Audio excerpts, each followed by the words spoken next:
So we all set? All set. Hello, everybody. Welcome to the Wednesday, March 16th regular meeting of the Palm Springs Public Arts Commission. And I want to welcome you all. And can we have a roll call, Jay? Yes. Commissioner Favreau. Here. Commissioner Newkirk. Here. Commissioner Pritchard. Here. Commissioner Armstrong. Hello. Here. Commissioner Lesniak. Here. Chair Merrigan. Here. Everyone's present. Awesome. Okay, great. So can I have an acceptance of the agenda? I just wanted to add one little thing. So I wanted to add on to H5. If we could, I thought everybody would want to give us an update on the PS1 picnic. So if we could add PS1 picnic to H5. Okay, I would like to make a motion to accept the agenda with the addition added to H5, adding PS1 picnic discussion. Do we have a second? I'll second the motion. All in favor? Aye. Aye. Is that everybody? Any nays or abstentions? Okay, great.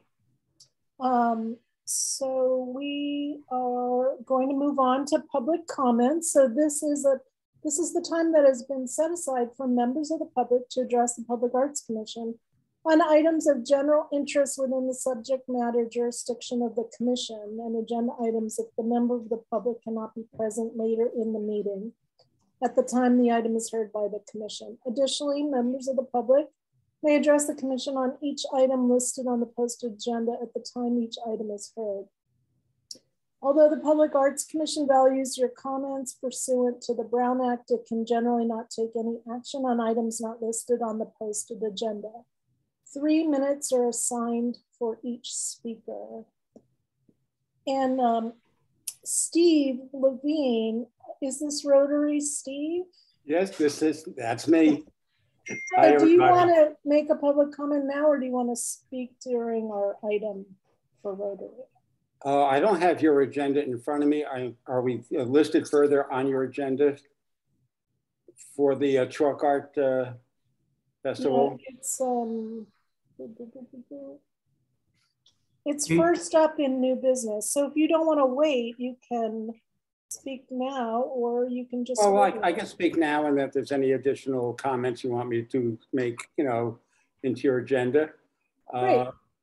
As I think you all are aware, we're holding our 10th annual Chalk Art Festival on Museum Way this coming Saturday and Sunday.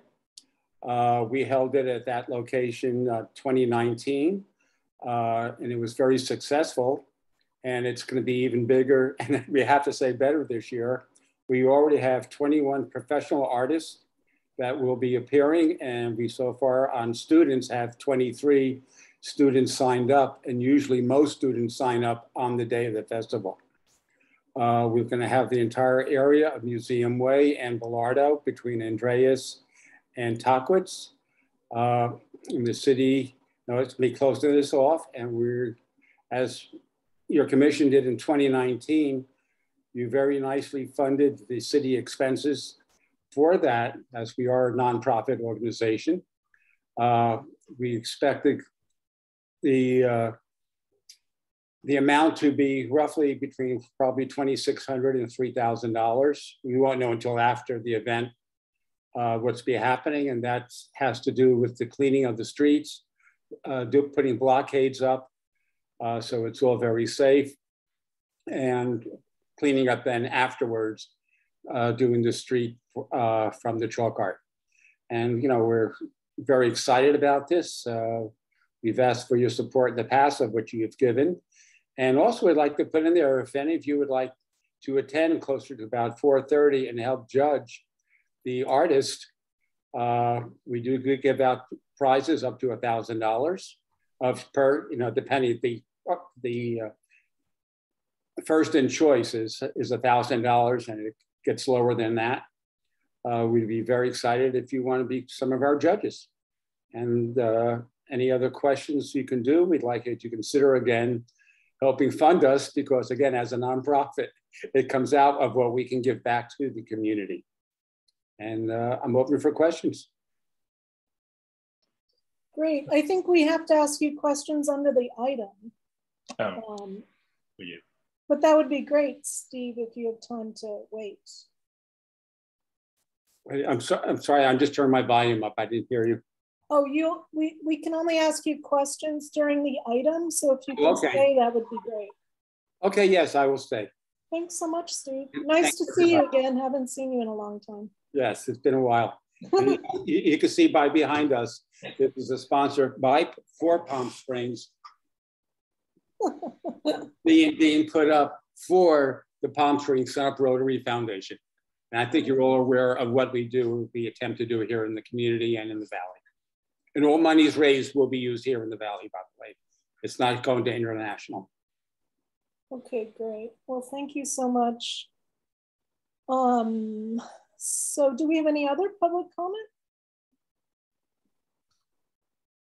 There are no other public comments.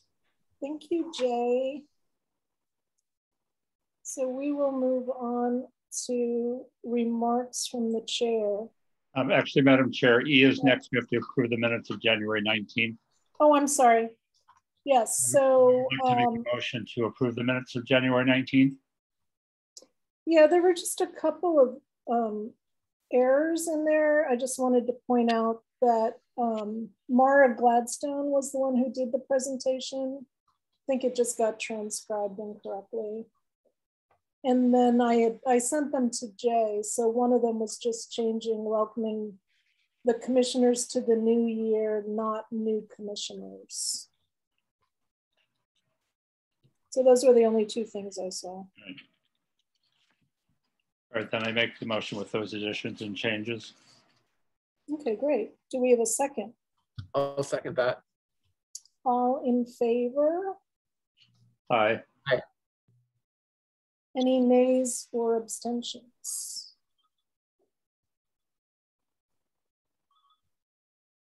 Okay, so now we can, thank you for that, Russell. So now we can move on to remarks from the chair. So I just wanted to give everybody a huge shout out for all of the work that you're doing.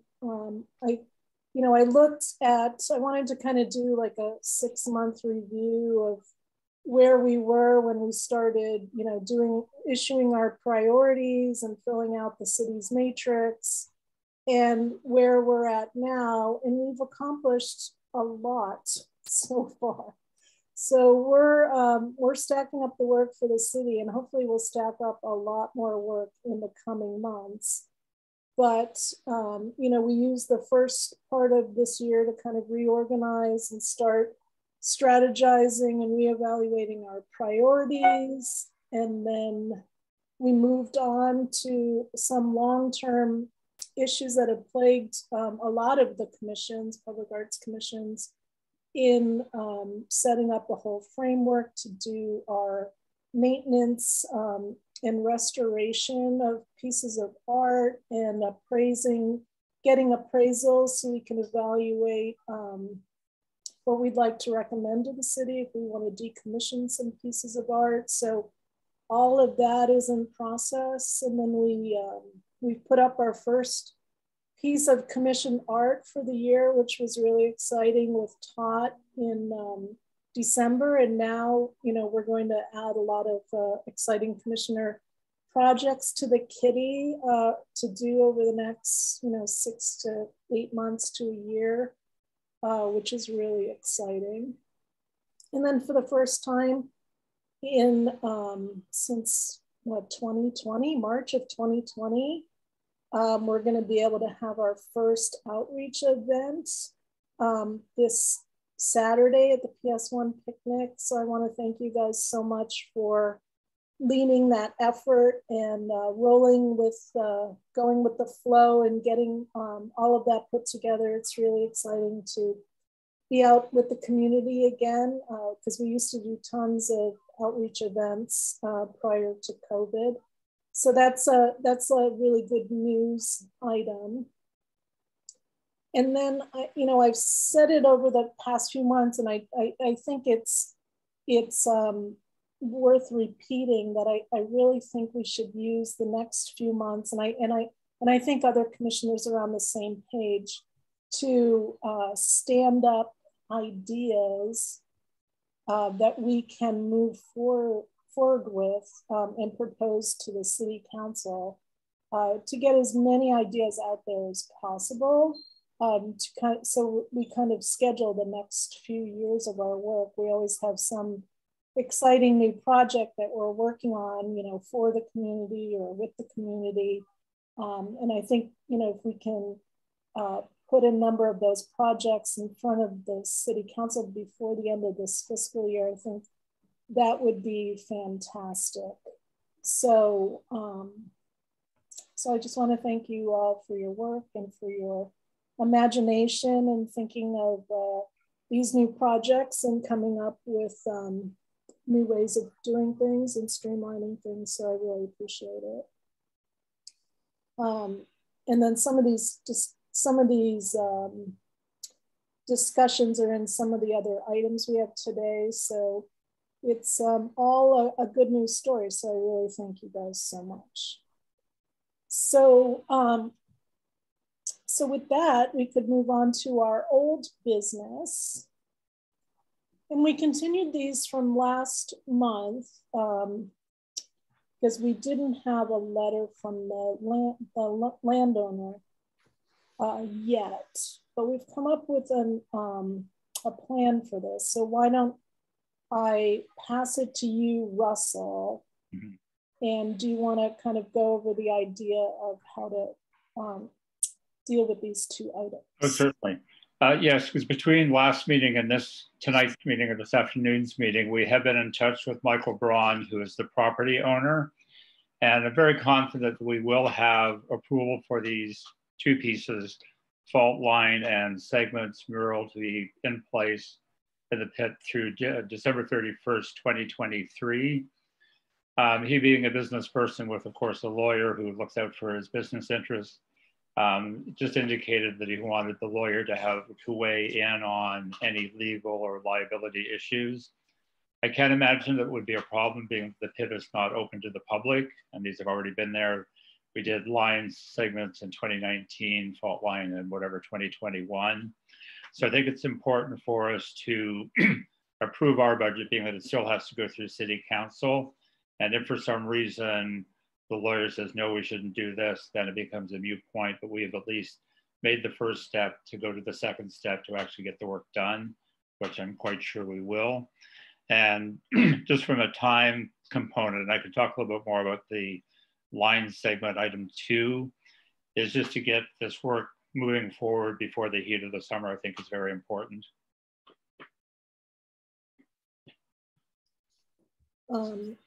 Yeah, so basically I would like us just to move to motions on both of them and then see how they play out.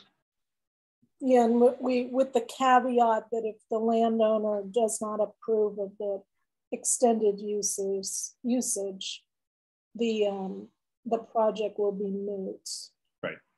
And we should actually have the letter. It seems like we're going to have the letter this week or next week. But last time he just wrote like a little handwritten note or like a typed up thing. It was like really simple. This time he wants it to be a little more official. So does anyone have any questions or anything? Questions, comments? Yeah, one question, and I can't remember if this was clarified last month or not, but if the pieces are going to be there through the end of 2023, do we anticipate additional maintenance being needed, say, a year from now? I would suspect not, being that the mural, we're going to do some refresh to it. That's been there since 2019. And the same with the fault line. Jeff, with this work that he's going to do, it would most certainly need no other maintenance through the end of next year. And then they'll be over with. Okay, thank you. And we can put in the motion, you know, that we won't be doing any more maintenance on it. Yeah. Right. I have one other question. Yes. Because I agree this needs to be done.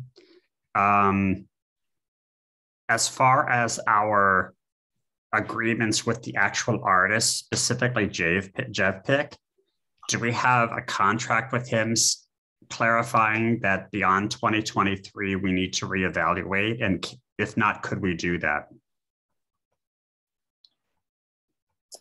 Yeah, we could put it like in, yeah, there isn't like a contract. This was one of those.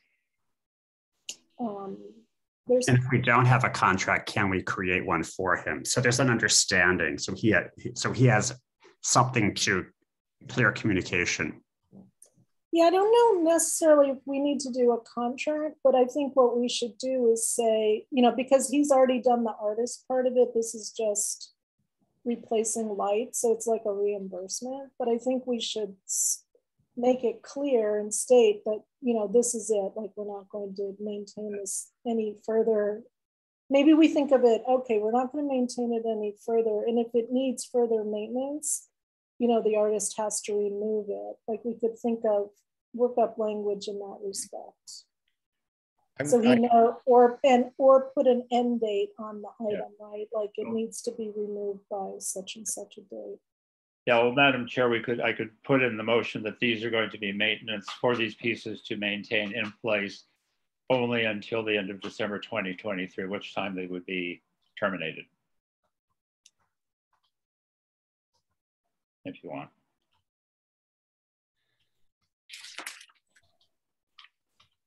But, yeah, and of course, we can always change our mind before the end of 2023. Michael Braun is getting his lawyer involved. I would be surprised if his lawyer allowed something like this without a letter of agreement, honestly. Particularly. No, we'd have to approve this with the caveat that if we don't get their letter, then the projects are moved, just so we don't have to keep bringing them back. Yeah. So we could work out our language, and then they wouldn't go to council until they had that letter from Michael Braun. Yeah. Or, well, if we may, rather than belaboring the point, the need right now is just to approve the expenditure. If we get objection from the landlord, then it's a moot point. But we just need to move this along rather than just like talking about it and not acting on it. Yeah, I just want to get a sense from people that if we're maintaining this now, and that it seems like people like, and I'm kind of this view, that we shouldn't put any more money towards maintenance of either of these two items after this expenditure.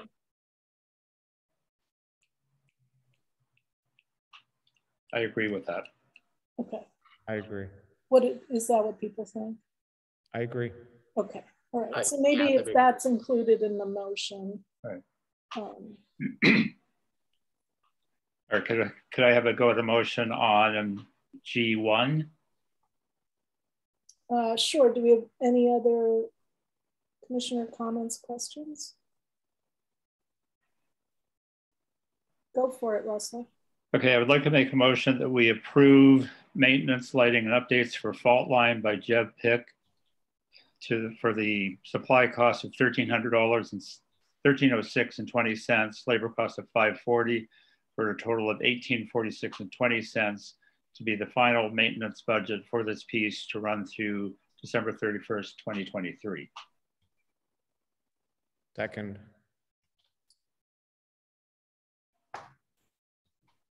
Could we just say to the latest? At the latest, December 2023. But yeah, because that's what we're asking for the agreement from Michael Braun is December 31st, 2023. Okay, all right, I'm fine with that. Okay, so all in favor? Aye. Aye. Aye.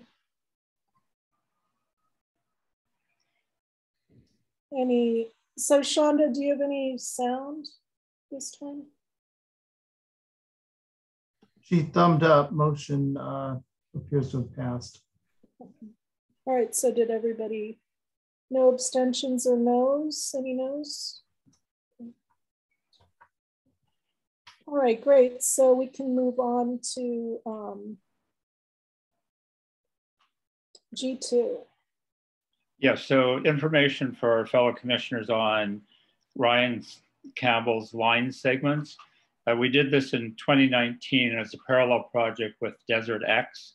So it got a lot of really good promotion because it was cross-promoted with Desert X in 2019.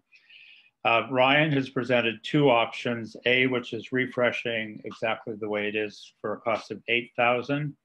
And then option B at $10,000 is to turn it into half the mural being a grayscale and the other half being existing in the primary colors that it's currently in. My comment and recommendation is that we go with option A. And I say that for two reasons. We have signage above the pit that has a picture of the mural as it is now in the original colors. And we have a QR code, which links to a very nice video of Ryan painting the mural as it is. So it's all cohesive signage, video, and you see what you see on the sign and watch on the video. So I'm more prone to us doing option A, but open to other comments or suggestions. I think that's a really good suggestion, just throwing into the mix. When we originally commissioned this piece, the building that was supposed to be built there, this piece would show in the parking garage through the stairway. So it would have a life after our commission, it would still live on. But since then, the building has not been built yet, obviously. And then the use of the property is probably going to be different. So it might not even, be visible anymore. So I think your idea is a great idea for reducing the cost a little bit, and because it might not live on in that intended way. So I'm just throwing that out. So any other questions, comments? If not, I'll make a motion. Sure, go for it. Okay, I would like to make a motion that we approve the restoration of line segments by Ryan Campbell, opting for option A, which is a refresh of the mural as it exists now, to be our final maintenance on this, which will run through the end of December 31st, 2023. I'll second that. And do we have a vote? All in favor? Aye. Aye. Any nays or abstentions? Okay, thank you, everybody. Awesome. So now, thank you for that, and hopefully we'll have 2 more years there. That would be great, or a year and a half, whatever. So now we move on to item H1, which is the Chalk Festival sponsorship. So we were just reached out for this. Otherwise, we would have asked for this sponsorship earlier, but we just they just reached out last week, which is no problem. COVID has been a nightmare, and we had been working on this project with Steve a couple of years ago, and because of the park being built, the Chalk Festival was canceled, and then obviously during COVID it was canceled. So it's this event has run for a long time in Palm Springs, and it's super popular, and I'm really happy that you're able to move the event from the high school and finally find a nice place for it on Museum Way, where we also did our Chalk 30th anniversary celebration a couple of years ago. So it was a great space for that,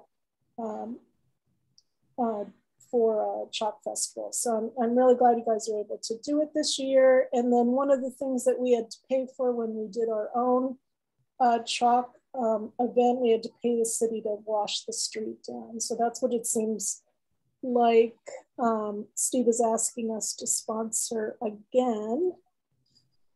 So does anyone have any questions? And maybe you guys can think of us as like a, you know, a pre-next year to sponsor this program. So put it out to commissioners' questions and let us know what you guys think.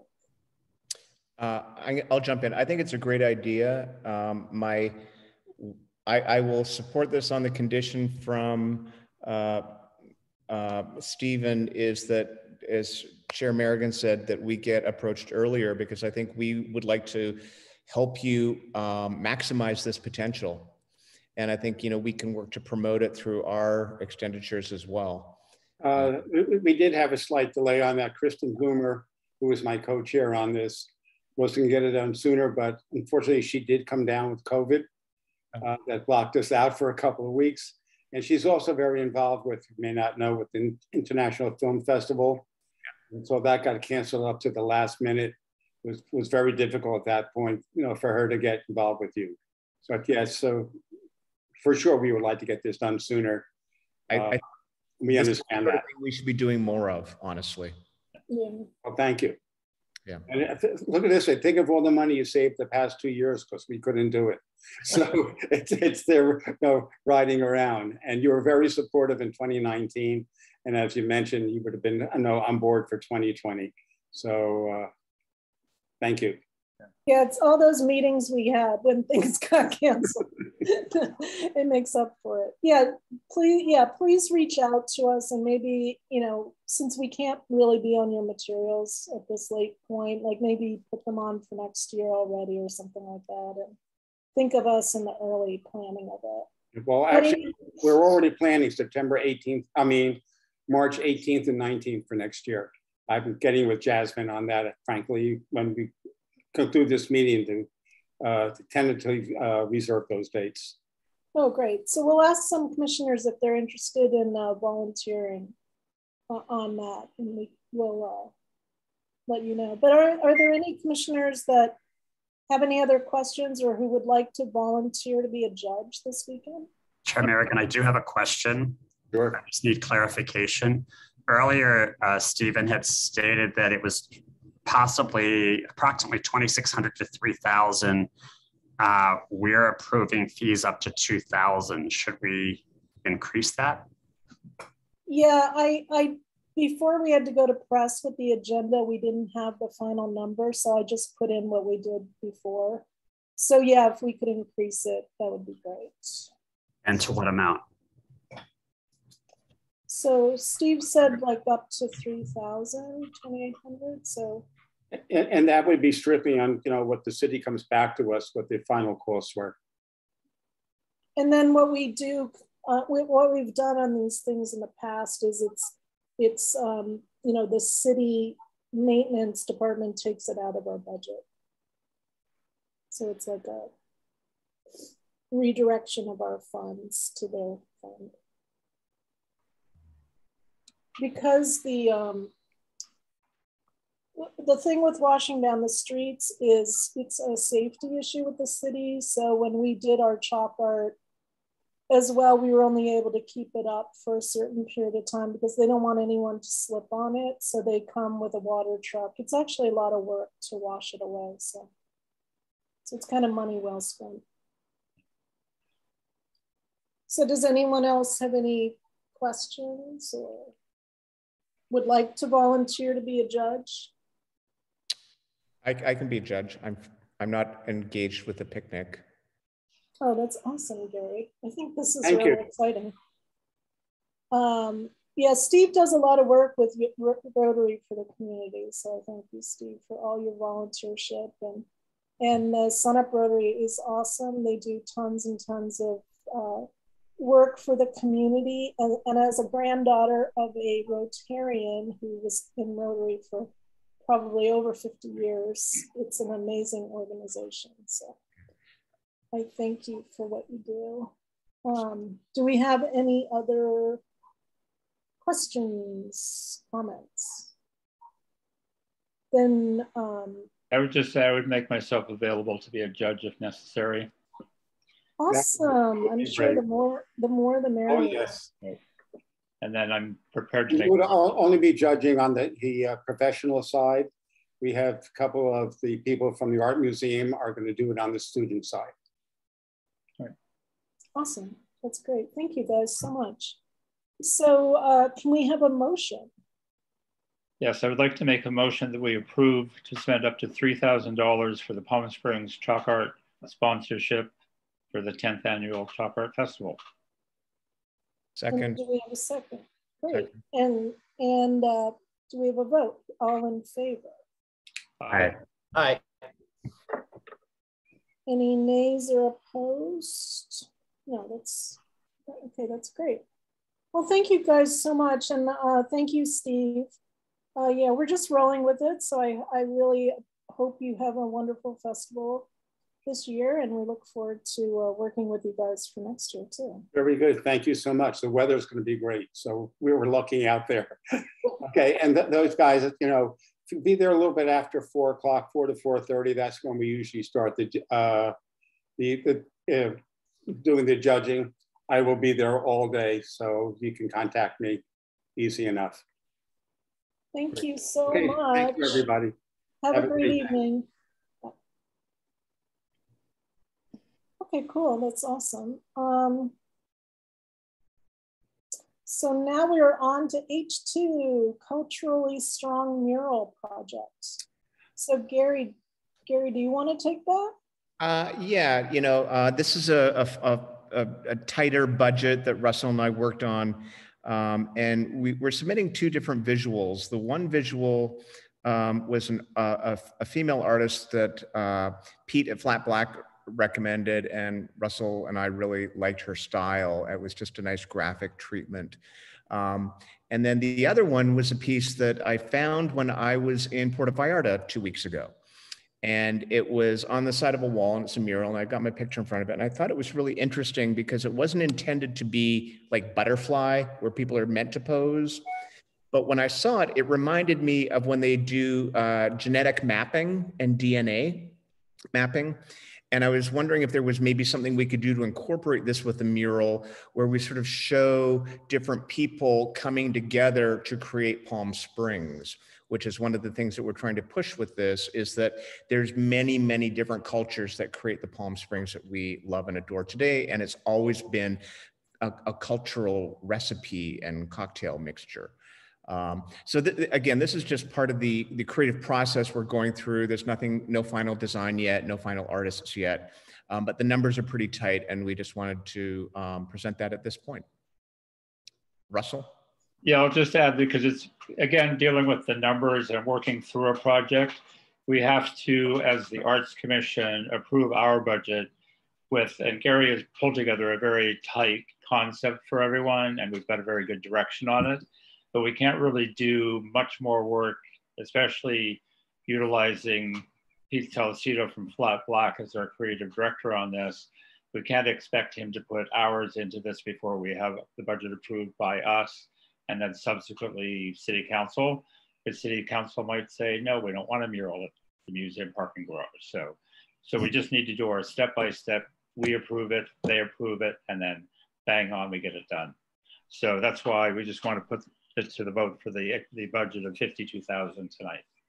Commissioners, I would remind you there is a fee for securing the permit for a mural. I'm not sure if you included that in your budget. We probably didn't, because we think we're above permit fees. Foolish us. We can easily add the permit fee. What is it, Jay? $3,000? Yeah, let's add 3 and make it this budget 55. And one other point that we're trying to consider is if we do, for whatever reason, we don't get approval from City Council until say June, or maybe we get approval in May and then we have the artist lined up, depending on when we can go into production. And if we can go into production in June, that's great. We do not want to go into production in July and August, and that would push production back to September or maybe October, which also would affect artists' availability. So I have a question for Jay. So Jay, since we're kind of having to work in a little bit of a different stance than we used to have to work with, the idea is, actually we did this before. So we take this project and we consider the budget and we approve a budget for this project that we would like to do. And and we send it to council with the number and the overarching idea, as much detail as we can. And then we ask them to approve it. And then we come back with the final details of the actual art. But we have funds that are approved so we can get artists working. So we'd like to do that with a number of projects. So do you have any feedback on that? Well, with murals, those are required to go to City Council, as you know. So, yeah, so they would approve the final design. Okay, so approving the final design, would there be any issue with approving the final design and the budget together? Do you anticipate making this decision today on the final design? We will not make a decision on. Because okay. We can't get in, because we have to guarantee that we can pay an artist to give us a design, right? So we would approve the concept, send it to council. They would approve the concept, and then we would send them back a final design to approve. Mm-hmm. Is there any reason, when do you anticipate paying any of the contractors on any of this work? Is that, so Pete would act as sort of a project manager and he'd have to start now? Well, yes, for him to do the work, to find the artists, source them, start sketching, laying out project and design. I mean, that's his time, it costs money. So we can't enter into any agreement with that until we have a budget approved. Right.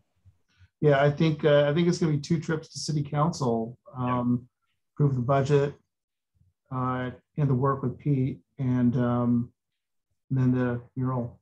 Yeah. So that's what we'd probably like to do with a number of projects, Jay, just so we have the guaranteed funds and it's going, and then we go back to council and have them approve the art. Well, to the extent we can group the projects together and make it sort of a program, well, I don't want to call it program, but a budget, for a project budget or multiple project, but a portfolio budget maybe, have that approved by council, and then perhaps each individual piece may need to go back if they're murals for approval. I don't believe any other type of artwork requires City Council approval. All right, so on this one being, this is our first step, getting us to approve the budget. Can we just take this to a motion now? Do we have any questions from commissioners and any questions? We did, Shonda very nicely sent me an artist who I love, a young African-American woman who was born in Palm Springs. And we passed her on to Pete, and Pete will reach out to her. Again, it's all conditioned on availability based on when we're going to in production. Again, a mural is weather sensitive, unfortunately. So thank you, Shonda. So any other commissioner comments or? Yeah, I just want to make sure I'm understanding the location and the concept on on this ramp, so the mural would extend like the full length of the 2 walls along the ramp and then the overhang as well? Correct. Okay. And then in addition to that, there are 2 walls on the lower level that will be not consistent with the storytelling of the upper part, but more graphic and modern art design. Okay. Yeah. Gary, want to make our motion? I can make the motion Or if you want. Perfect. I would like to make a motion that we approve the budget of $55,000 for Culturally Strong.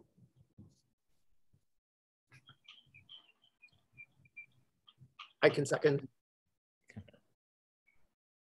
All in favor? Any more comments before we vote? Questions? Okay, all in favor? Aye. Aye. Aye. Aye. Any opposed or abstentions? Okay, thank you. Well, congratulations, guys. So now we push through the city council. So that's awesome. And just again, this is the first time I'm sort of navigating this. Jay, do you send our budget request to city council with the original pitch document that I wrote up? Just whatever's available that would inform them of the potential project here. So. Okay. So what I'll do is I'll combine and put the budget and the visuals that we have on that original pitch document, so it's one cohesive piece for them. Okay, that'd be great, Gary. Thank you. Thanks. Awesome. Okay, so now we can discuss the John Clement again. So I reached out to the artist and showed him sent him the pitch actually. And he was really excited about the location and having them moved and he had originally said he wanted to consult on it and definitely does. He's on vacation, so he wasn't able to get back before he left on his recommendations. So he will do so soon. But I asked Jay to send an email out to you that they had sent to me on that. And then Gary and Matthew, there was an email about the location as well. And Stacy, who's the head of the maintenance department, thought that that would be a great location for it to work. So I know, and I know Matthew has some other recommendations. So like item 2, what I'm hoping we can do with this is, even if the location changes a little bit, if we can approve the idea that we are going to move these statues together like they were originally meant to be, and we are going to restore them, so we can send this to council and get their up or down, because they have to approve any moving of art. So regardless of what it costs or anything like that. So we could put an approximate budget on it tonight, but it would be great if we can finally get this moving, because we've been trying to do this for years. And I think time is right now, and we should jump on it. So we can't reach out to our maintenance vendor to get a price on this, because they're in the middle of doing the contract for the maintenance, and we want to make sure everybody gets a fair shot at it.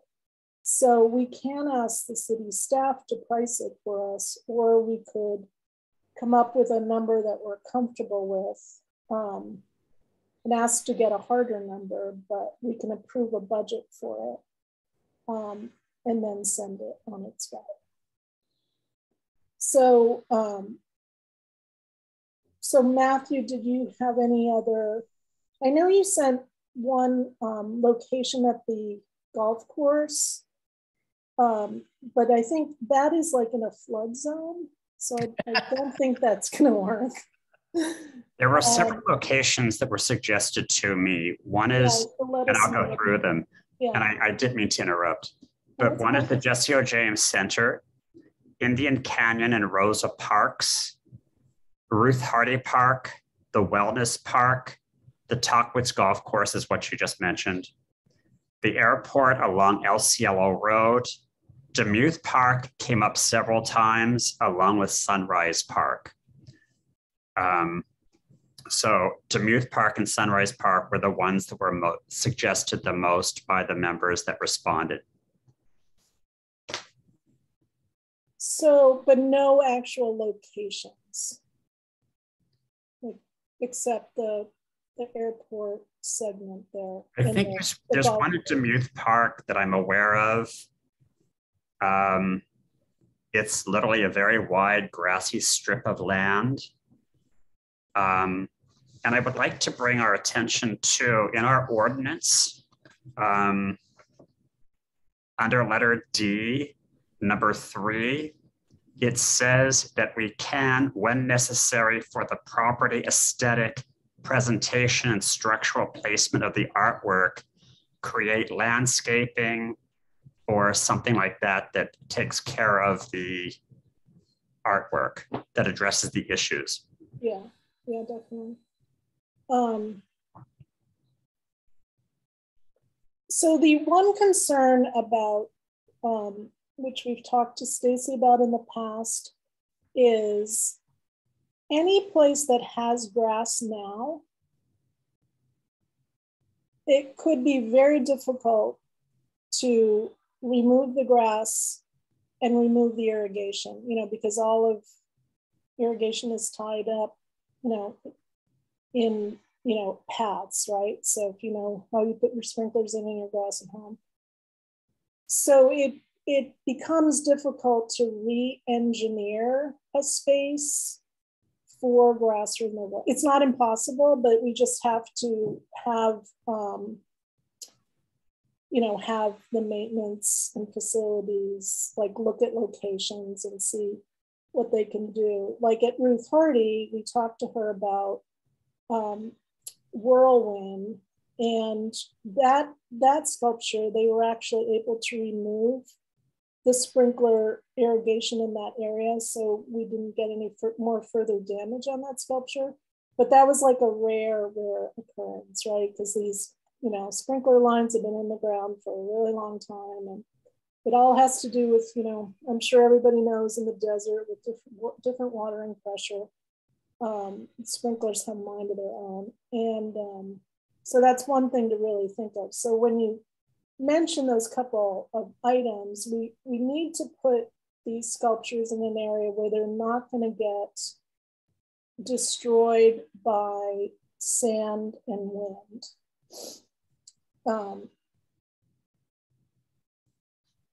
Where the environment is really harsh, which it is on the north end.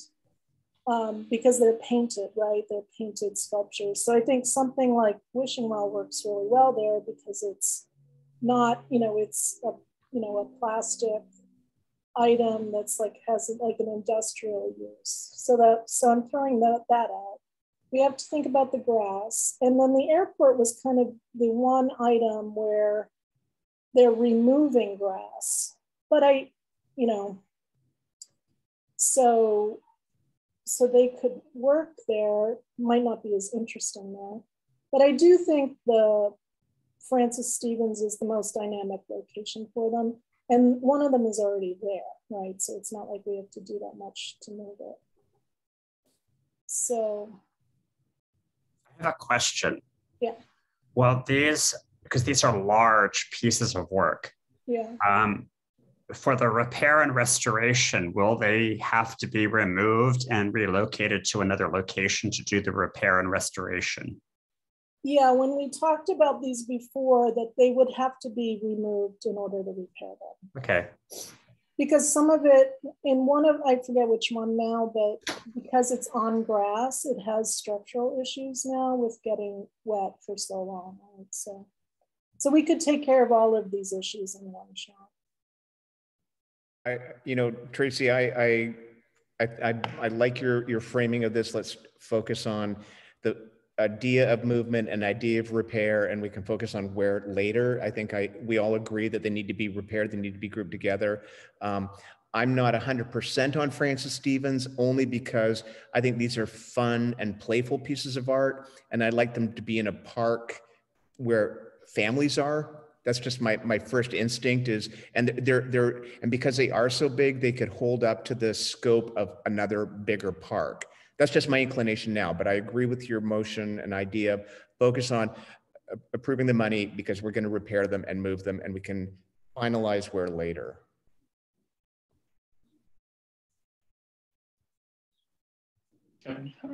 Aren't we supposed to do that the other way around? Approve to move them with the ideal locations, so the city council can say, yes, we'll agree that you can move them there, and then bring us the budget?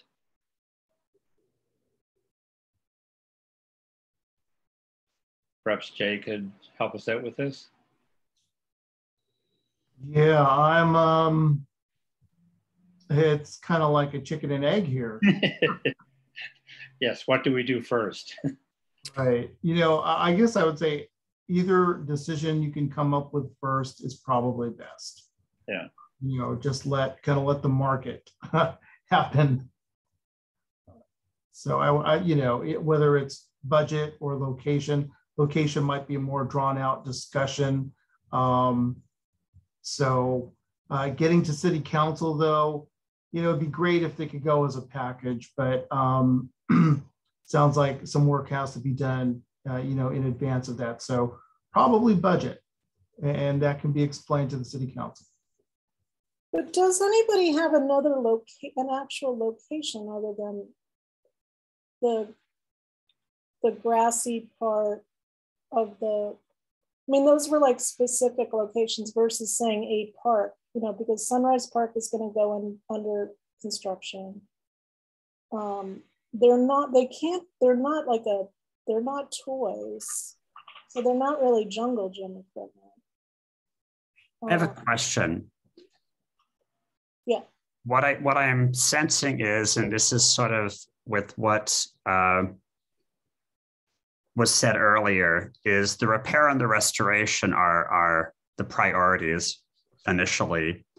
Can we, in sending this to the council, can we say with relocation, either at Francis Stevens or Demuth, and then we talk with Stacy and take her to specific spots at both and say, okay, what are your thoughts on this? So I'm going to jump in here as parks, because once we decide where they're going, we also need to clear it through parks. And I'm not sure Francis Stevens, if that park is part of historic as well, where they would need to be alerted. Well, part of the reason behind asking, you know, we already have a sculpture there. Yeah. And we would have to send it before historic site, but they already voted that a sculpture is not part of a historic site when they voted to allow the Bogart statue to move. So they already set that precedent. So, so that was also the reason, you know, the reasoning behind this is we already have a piece there. So we're not asking, you know, we just want to move it. And there isn't grass there, so there isn't having to deal with a maintenance issue. That's why I'd asked like a specific location like that people had that could, and we have to run it by the artist too, that would, you know, hold these pieces and have it be a really dynamic. I'm feeling like it's premature to pick a preferred location or even like 2 or 3 options, because I haven't had a chance to look at the alternatives that people are bringing up. I think the Francis Stevens Park is a good possibility because I like the visibility that the pieces would have there. I'm not so sure about putting them like in a park where they may be, you know, far from a road where they might get some park traffic, but not visibility from the street. So I'm just not sure that the Francis Stevens Park is is the best option yet, but it's an option. Yeah, like I thought people were going to send an actual option. That's so maybe if we send it back and say, hey, if you want it to be in Demuth Park, can you say like where? Like these parks are large, and you know, if you want it to be in this specific location, where? And then, you know, because we have to, if we have to look and see, oh, is there grass? Can the grass be removed? Can, you know, it cuts down on our reinstallation costs too if we don't have to deal with any of that stuff to begin with, right? Like we don't have to deal with sprinklers and we don't have to deal with grass. Shonda has a comment also if you haven't seen that. Yeah, I wanted to say something too. Yeah, Barrett, I was just wondering, with the Demuth Park, have you walked the park to see like where it would want, where you would want to put it? Because I think there's a landing pad that's already there for something like that. Were you asking me? No, I haven't studied Demuth Park enough to in this context to know, but people have brought it up. That's what I'm saying. I'd like to know more about what possibilities there are. Okay, so one of the possibilities that you could still see from the road at Demuth Park is when you're going from the recreation center to the dog park, pickleball courts towards that direction. There's I believe 3 or 4 different places along that road we should be able to put that sculpture up without any hesitation. I highly recommend you just drive down to Demuth Park and see that area, because that sculpture right in the middle would be magnificent. Like I think right in between where the soccer field is, it will get a lot of visibility there, just as a suggestion. So is it on Mesquite on the road, do you mean? It's like a it's a pathway. They're connected different activities. I think I know the area Shonda's talking about. I think Barrett's suggestion is right. Let's go look at specific parks and come back with tangible, definitive ideas. You know, as I said, my only thought with Francis Stevens is, you know, I love that park. I want to do a lot with that park. I don't see a lot of locals in that park. I think it's high traffic for tourists and people that are walking downtown. And in the 7 years I've lived here full time, I hear more and more local people talking about going to Demuth Park. And it's usually involving pickleball and the dogs. Or So softball. yeah, that's just my instinct right now, but I'm easily swayed. Yeah, but just quickly, if I may, a couple of comments on the Francis Stevens Park aspect, being that it is adjacent to the Desert Arts Center and very basically around the corner from the Uptown Design District. I think those two tie-ins are very important. And also, once they get back to doing the art festivals at Francis Stevens Park, that becomes more of a congregating point for more people. But I think as we sort of are agreed now, I think it's best for us to table this to our next meeting, have like 2 pretty ironed out locations to discuss and vote on, and then consult with people that we know within the art community other than our art person, get a rough idea and assign an approximate budget, even if we say, okay, it's going to be $20,000 to move each one. Let's put a budget up to $60,000 for this location, and then we can actually finally vote on something and get it moving forward. Yeah, I would like to not table it. I would like to, you know, maybe move the discussion of the location again, but I would like to approve a budget for it so we can move it forward.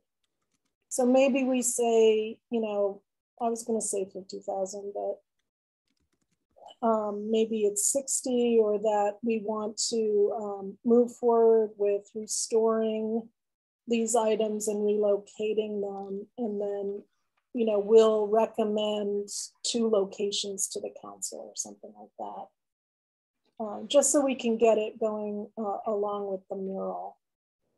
Well, I'm very happy to make a motion, unless Matthew wants to. No, I agree. I would like to see us move on with the repair and restoration. What I'm hearing is that there seems to be some concern about the actual relocation of the items of the artwork. But I think we do need to move forward with at least the repair and restoration. And however the wording is, I'm fine with that. Just so we move along with the repair and restoration, and we then reevaluate the location. Well, I think we have to add relocation in because it's not worth putting them back where they are. And we can't have things sitting around in someone's warehouse, right? So it has to be like a continuum. So we approve the budget, we say we want to relocate them. Council already knows we want to do this. And so we can at least get it moving. All right, Madam Chair. I will recommend a couple locations. Madam Chair, I would like to make a motion. Go for it. I would like to make a motion that we approve the repair, restoration, and relocation of the 3 John Clement sculptures for approximately a budget up to $60,000 for a to be determined location. I'll second that. Great. So do we have any more conversation? I have a question. What is that budget figure based on? A rough guess of approximately $20,000 per for relocation, restoration, and repair. And we can adjust that later. Yeah. Like maybe just gives us a roundabout number. Yeah, we've got to start somewhere, and we can't consult with our art person. So, I mean, I've got artist friends that do art installation and this sort of thing. I can just check with them, but this is a relatively experienced guess at what it would cost. Yeah. And I think you're probably right on. Yes, sir. Also, Chair Merrigan, what I can do also is with these, I'm hearing that it's really Demuth Park and Francis Stevens. But if anybody else has other suggestions, please email them to me with photographs of specific locations. And that applies to Demuth also. That's it. Great. Ready for a vote? And then just one update, John Clement will be getting back to us with kind of a guesstimate as well. So all in favor? Aye.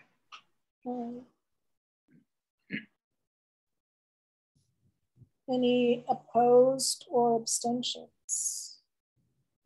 I think I am going to oppose. I would prefer that we had the location decided before we set a budget amount. So how many people was that? Jay, you know? 5 to 1. 5 to 1. Okay, awesome. Well, thank you guys. And we'll make sure everybody's, we'll take care of the location there. So yeah, my preferred location obviously is Francis Stevens, but yeah, if anyone else has a an actual location, you know, let us know so people can go look at it and review it.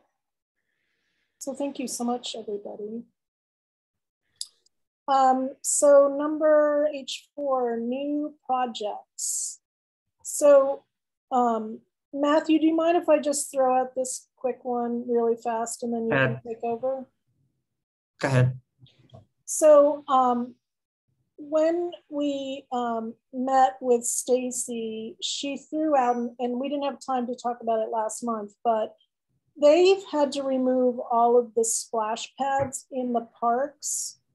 And maybe Shonda would know if the one at James A. Jesse has been removed, the turtles, because the turtles were, I think they were having some issues with injuries or something. So all of the splash pads are gone, and she had thrown out to us, would we be interested in doing some artistic splash pads? Every park has a splash pad, which is great. I didn't realize that, so I thought that was wonderful.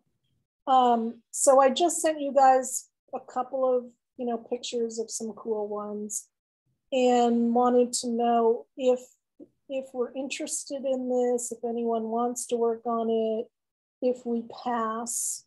So you don't have to, you know, say anything tonight, you can think about it, but if someone's interested in doing splash pads, artistic splash pads in parks. But it didn't come from parks, it came from city maintenance because they had to remove them. And they're going to replace the splash pads with splash pads. So.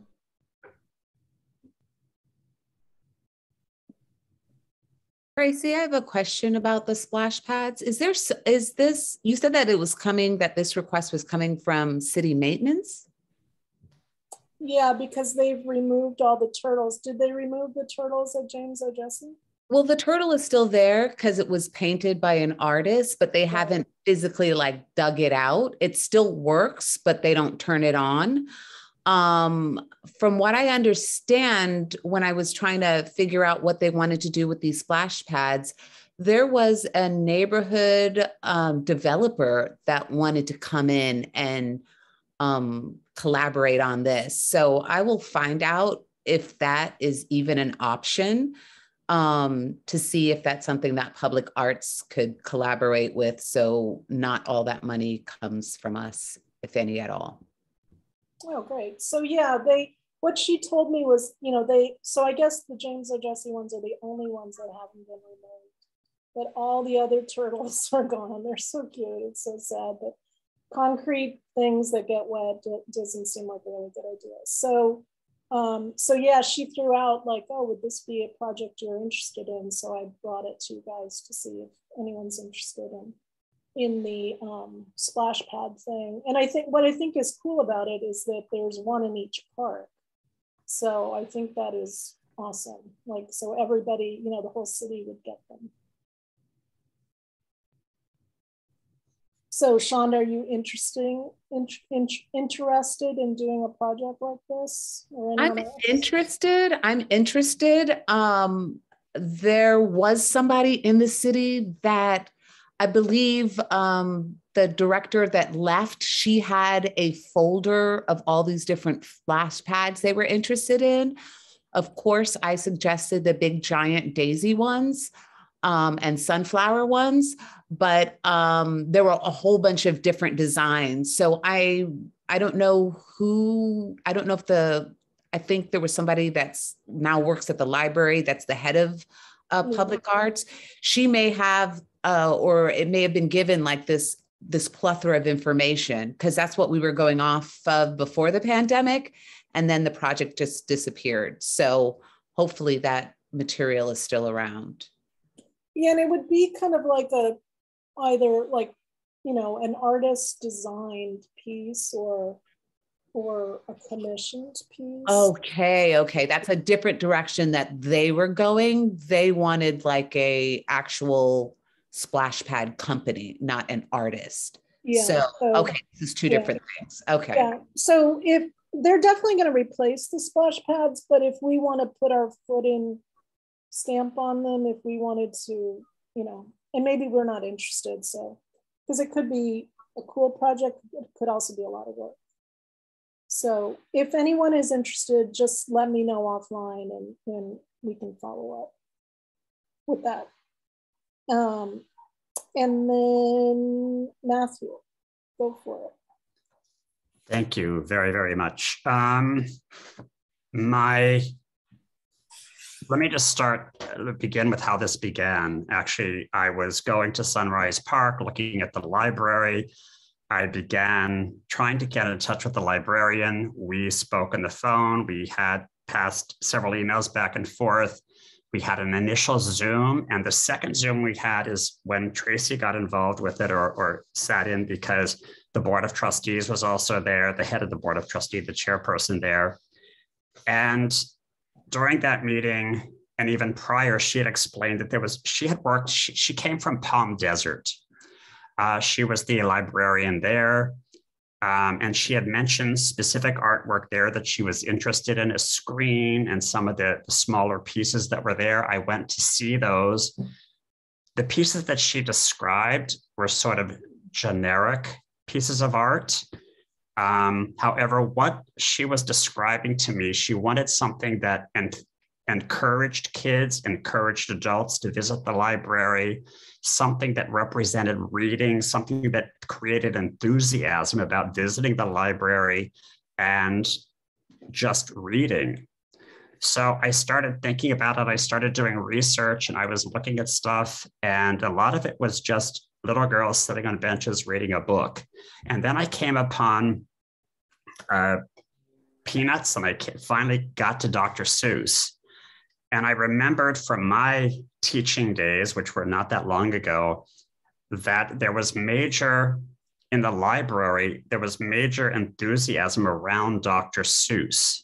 And each March, the library and educators celebrate Dr. Seuss by just encouraging reading. It's a 30-day celebration of Dr. Seuss. And I think you've all probably experienced that. So I started looking at those different statues, and I connected with a gentleman and started speaking with him. There is this particular statue, and I looked at several of them, but the Cat in the Hat is the one that spoke to me. It's the one that stood out. And it's basically the first character, one of the first characters of Dr. Seuss. I want to mention that it is a limited edition, and I go back to our ordinance, letter E, section 1, where it says ineligible expenditures are reproductions of original work except for limited editions. When I spoke with the representative, he had said it is specifically a limited edition approved by the family, and the person in charge, the curator of the Dr. Seuss statues. Its dimensions are 48 inches high. It's considered the life size. There's one that's larger than that, but it's also 8 feet high and cost $140,000. This seems to be really very reasonable. It seemed to encompass all of the things the librarian was describing. And I've actually informed her that I'm following through with it. And I spoke with her yesterday, actually. She's just very busy with everything. You see in front of you, it's enlarged from the original maquette. It's done by Leo Rin. I'm hoping I'm pronouncing his name correctly. He's a very well-known sculptor. There were 2 locations that I proposed for it. And I will explain. There's an inner courtyard. If you've never been to the library, it's protected. And I actually think that's the best location for it, because you have to go into the library to see it rather than just seeing it outside. The dog sculpture, which has been out there for a long period of time, and we're very familiar with him, was not a gift to the library. It was a gift to, I believe, the fire company, if I'm not mistaken, on Indian Canyon, but they didn't have room for it and didn't necessarily want it, so they donated it to the library. And the librarian did say that they did write a book. However, we could find at a later date a relocation for that at some point. I did speak with her regarding the construction that's going on. And based on the meeting with the chairperson from the trustees, there's no architect currently. There's no architectural rendering. They were considering having it going underground, or they could also build on top of the current library, or they could build out and have another structure. That seemed to be the direction that they were going to be taking with this, building it out and having another structure external to the library. And if you're not familiar with the library, or at least the original part of the library, it was designed so the original entrance faces Sunrise Park. The current entrance is a change, but they would build out from the original entrance, which faced Sunrise Park. She does not see anything happening until at least 3 or 4 years. So there will probably be no changes for there. They have to go through a lot of approvals. And even though it doesn't have historic status, which I'm shocked at because I love architecture, and I'm surprised it doesn't have any historic designation at all. I was told by the what I'm going to refer to as historic resources group here, that nothing will happen to that structure. They will protect it. So that's what I was told. What the interaction is between the developers, the architects, and those involved is really between them, but that's what I was told. Again, for us, there's not going to be anything happening there for 3 to 4 years. If I want to point out also too, that she was hired 9 years ago, specifically because the city of Palm Springs was they knew they were going to build a new library. That was 9 years ago, and it hasn't been done yet. And they just got funding, I think, for a couple of $100,000, and that's to do studies. I think they're going to have to probably do maybe an environmental impact report. They'll have to do several things, and also work with Parks and Rec and everybody else to decide where this is going to go. So moving ahead, this is what I'm proposing.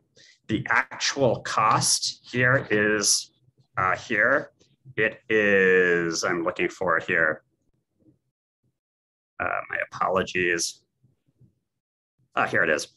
It's $46,950. I initially thought there would be tax on this, but there's no tax. That price does exclude shipping and a base. Today I was checking out prices for bases, and I was told with the ones I was looking at, a concrete base could be purchased maybe for $100 or $200.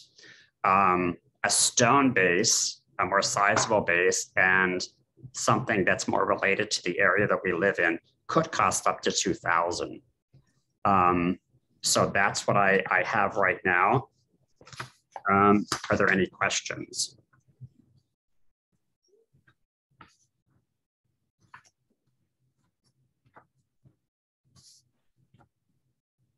So this is our pitch session where we pitch prior to and then we give everything a month to ruminate, and then we can bring it back for a vote. So it would be great if we had discussion on it today. So any questions you guys have? I mean, my only thought is I'd like to hear from someone with the library on this as well.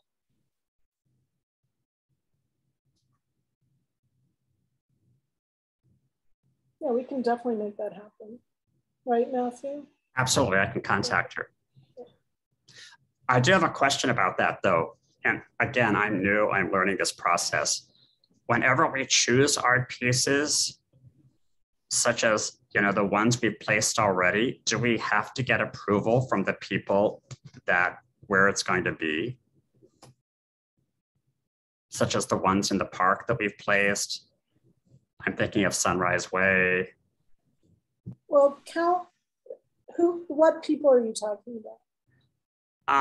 Just in general. I mean, do we go to the site location and say, this is what we're proposing to place here, and do you like this piece of art? Yeah, like council will, and the commission would have to approve the site. I don't remember ever like purchasing something on, as long as Russell and I have been on the commission, we've only commissioned artists to do work. We've never purchased a piece of art. And I kind of don't think any of the work in this city is like this. And Jay could correct me if I'm wrong, but like the sculpture of Lucille Ball, like that's like a sculptor from LA, and they created those. Other than like the Marilyn Monroe thing, which we didn't pay for, but that's the same kind of idea, right? Like a limited edition reproduction of a piece. I can't think of any piece of art that is not a one, that's not it's like a single individual piece of art that we have in the city. now the dogs, they do, I don't know if they do those as a series. So that's a question actually on the dogs, because they do those all over the country. But those were, I don't know if we paid for some of them or they were all donated. We'd have to go back and look on that. But this is something completely new. We've never, talked about something like this before. So, but yeah, you definitely would have to have the location and kind of what it takes to install it, like removing grass or removing the dog and where would the dog go, and things like that. So, which is what you could bring back, right? Like absolutely, I'm writing it all down. Yeah. So does anyone have any comments or questions or concerns or ideas or advice?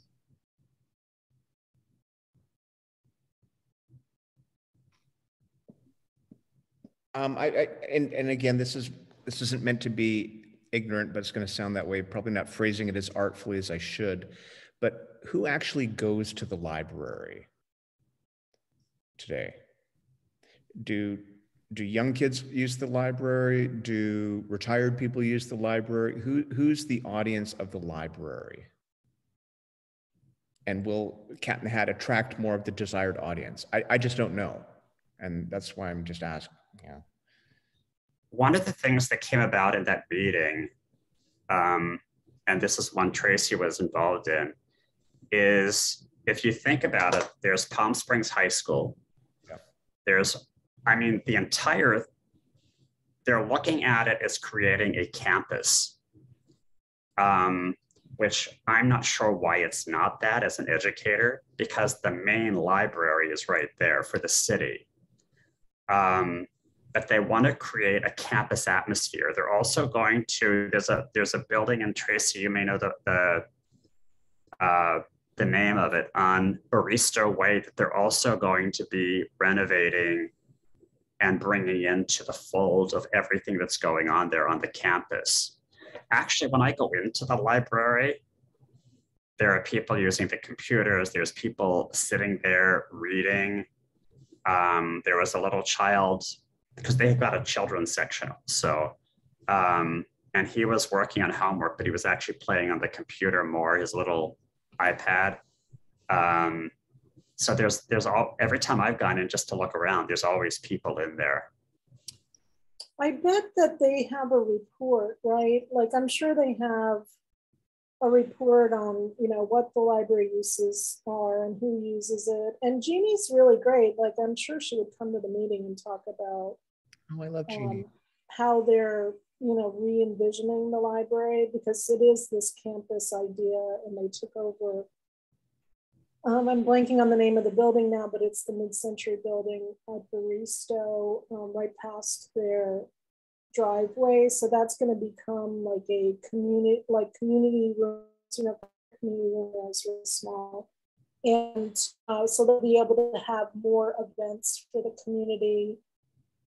So we kind of did talk in like longer term ideas that, it would be really great to do like a few pieces of art, like as you're going with this project, right? Like you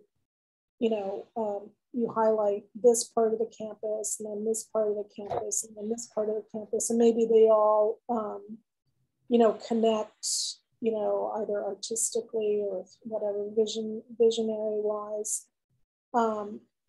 And that's going to be like obviously a long process. So in the years to come, there could be some really cool ideas to work with the library on. And then I did ask her to please keep us in their pre-design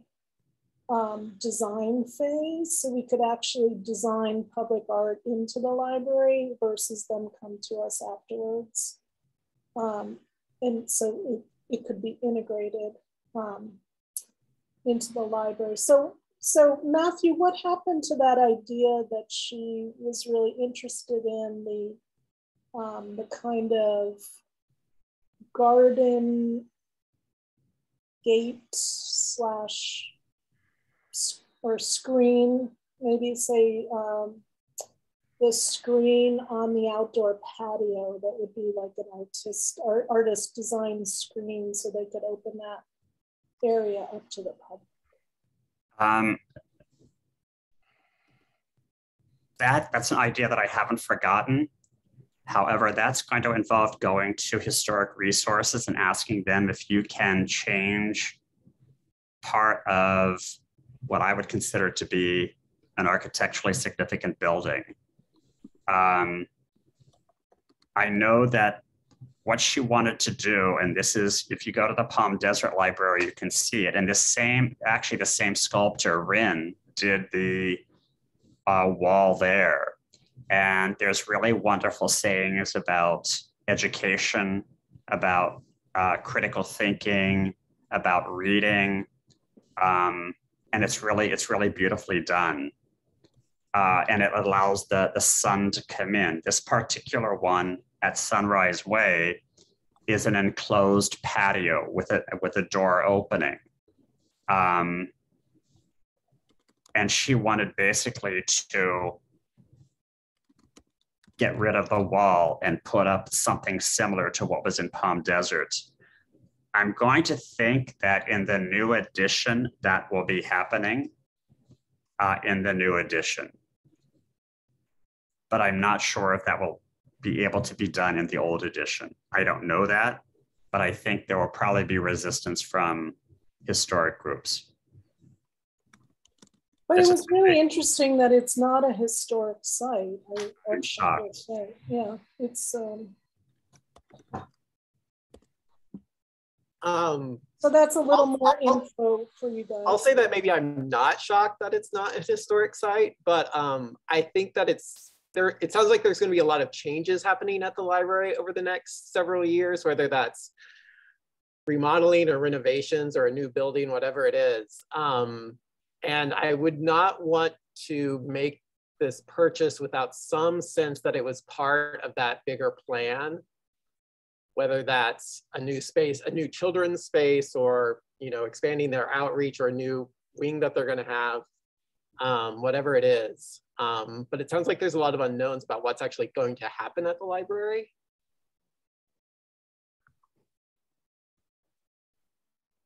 So that's something else that we can discuss with someone from the library at a later meeting.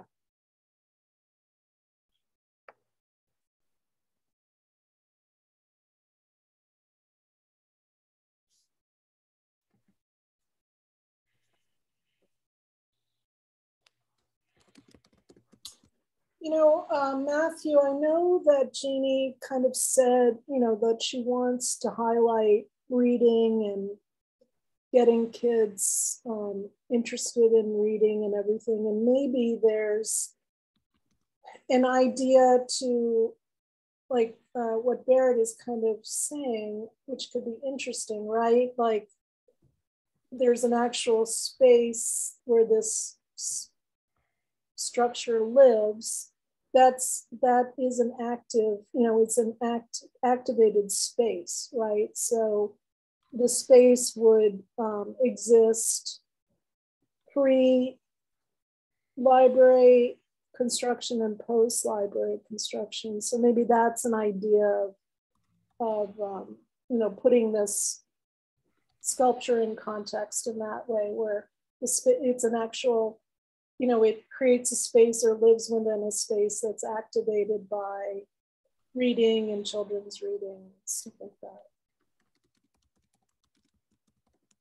Since I don't have kids, I'm not really familiar. I know they have great reading time at the library. I know Bella DeBall always used to do a children's reading hour.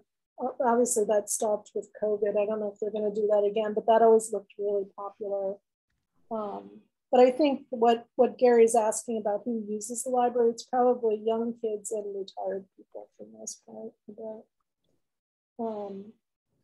And then a lot of people go and use the computers, right? Because they have computers there. So a lot of adults that don't have access to computers use the computers there. But maybe we ask Jeannie to come and pitch a little bit of info for I can invite her. So do we have any other questions or comments or anything Regarding this or other commissioner ideas? regarding this? So do we have any other, well, thank you, Matthew. Thank you. Do we have any other commissioner pitches? I do. Oh, great, go for it. This is just a rough idea. I've sort of been mulling around, and I'm one of those nerds that I read all the Measure J requests, particularly the ones that came from the community. And to me, that was a great focus group to see what areas people are interested in. And there was a fair amount of requests for Measure J money to add landscaping and clean up and make more pleasant the walk along the wash on Riverside Drive North between Sunrise and Palm Canyon. And it's a lovely walk. It's this, as I said, it's along the wash and it sort of meanders. And when you drive by there, there's a lot of people that are walking their dogs there at all time of night. And when you have the Cody Place development happening there, and it's got 100 new homeowners that are in there now, and Elon is developing across the street, and that's going to be around 300 or 400 units in there.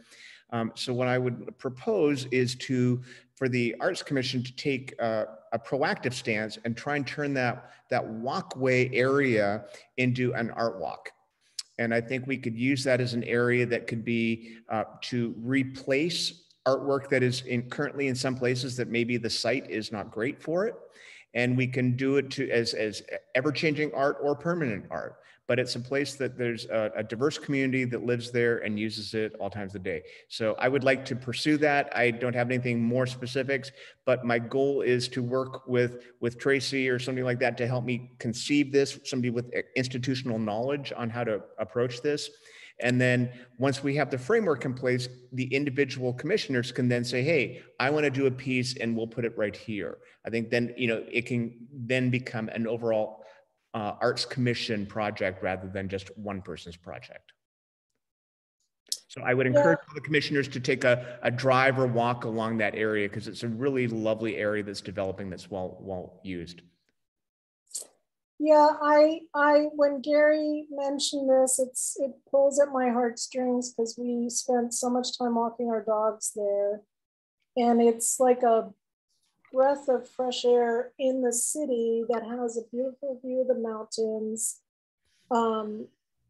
and people just love that wash area, and there's no grass there, so it's an easy place to do sculpture, but it could be so interesting, right, with the native plants. And then we've been trying to get the city to remove all of the invasive plants that are growing in the wash, so the native plants will flourish. But what a great place to activate with art.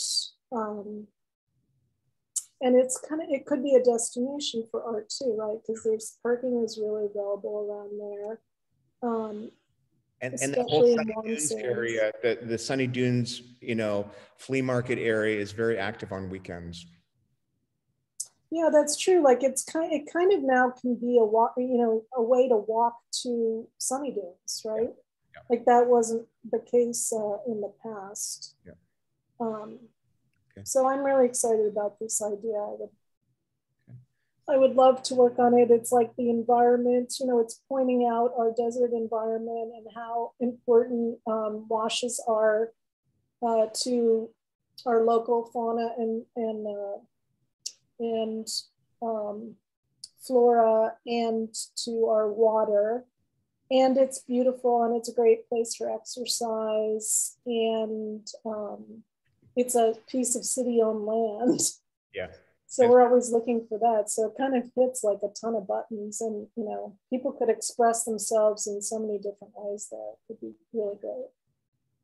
I agree. It's a really nice idea. And I had a similar thought when I saw an article several weeks ago about the CV link being extended through there and then ongoing beyond Sunrise to the east.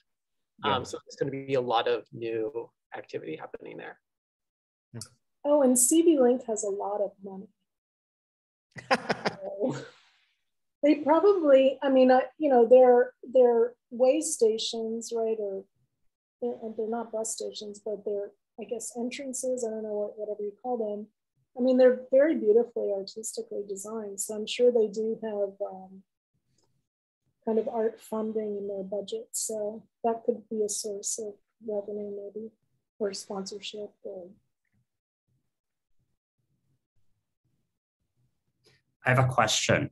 Yes. Because I like the idea. I definitely like that idea. And I would encourage you or us to pursue that. Would you have to, and maybe I didn't hear this, would you have to work with the local homeowners association to find out what type of art they would enjoy or appreciate if they wanted art there?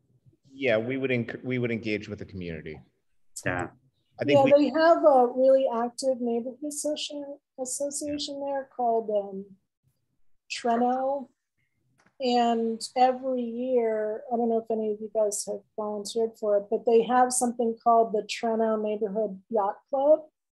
And it's a community cleanup.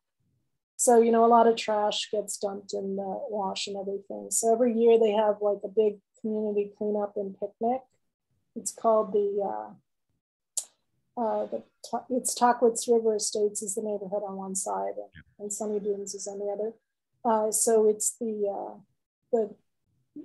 neighborhood yacht club, which I think is really funny. So they're active in that area. They're active in Sunny Dunes too. So yeah. I think it would be a great like community engagement project.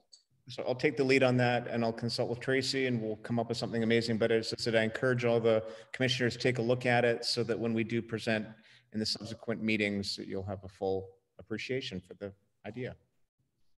Cool. Next. Well, thank you, Gary. Yeah, I think it sounds awesome.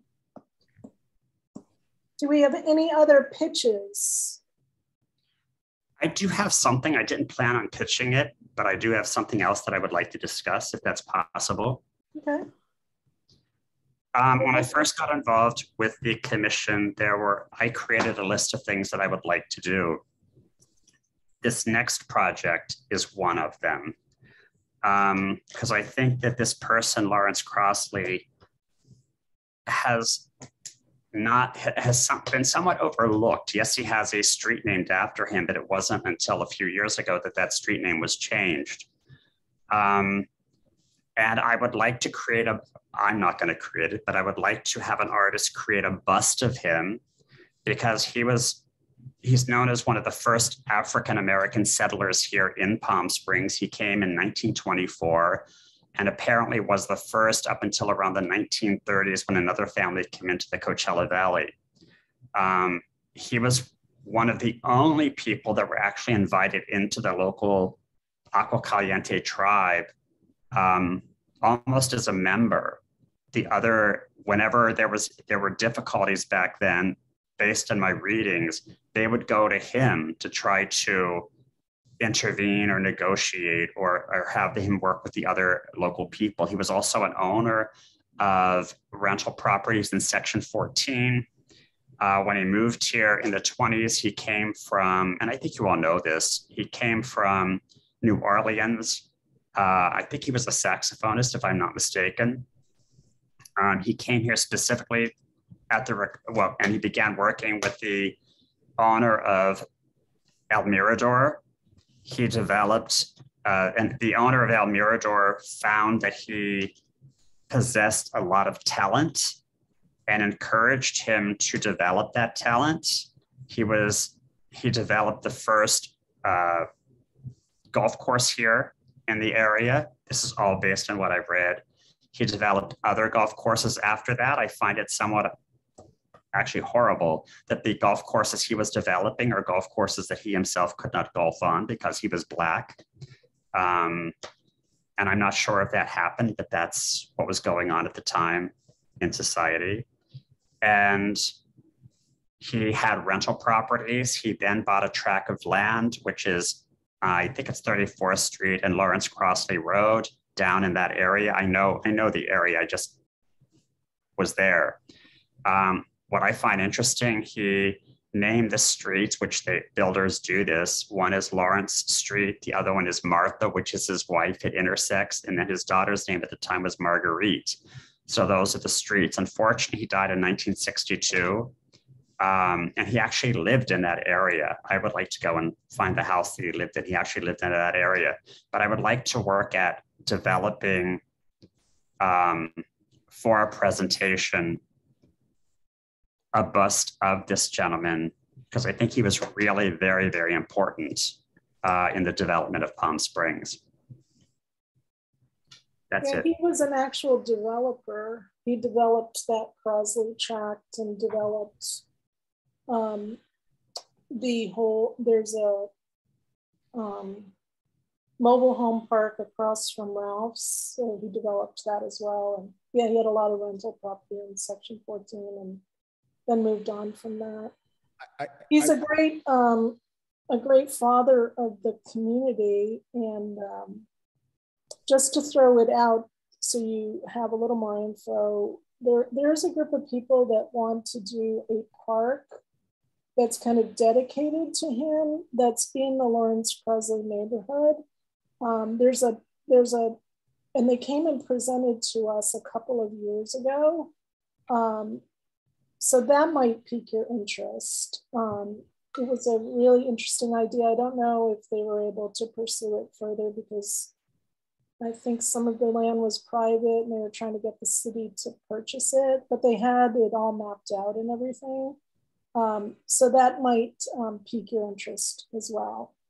But he's one of our founding, not founding fathers, but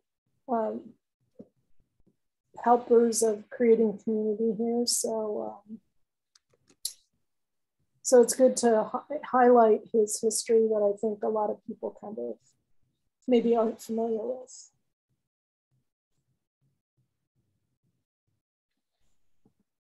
Gary was going to say something. Please. Lawrence Crosley was one of the major images we have outlined for our logo, or for our mural downtown. So we intend to highlight him very prominently in that. He would anchor one of the two wings of the mural. So he is a key person in the development of Palm Springs.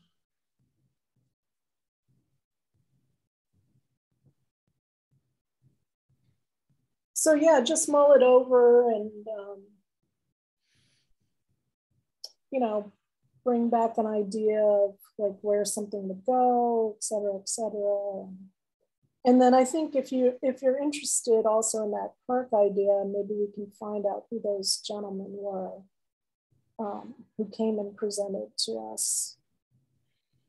It was definitely pre-COVID, I think. Was the park next to his tract of land? Yeah, there's some public land there. That originally wasn't part of Palm Springs, and it was Cathedral City, and then it was incorporated into Palm Springs. So there is like public land there that, they were trying to create a new park.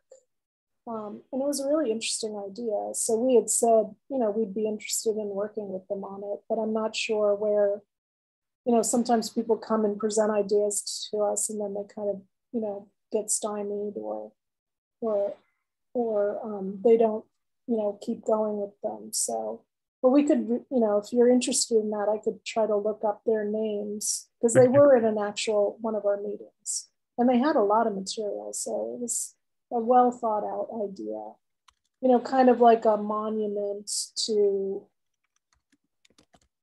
I forget, I think it was kind of like a monument to Lawrence Crosley.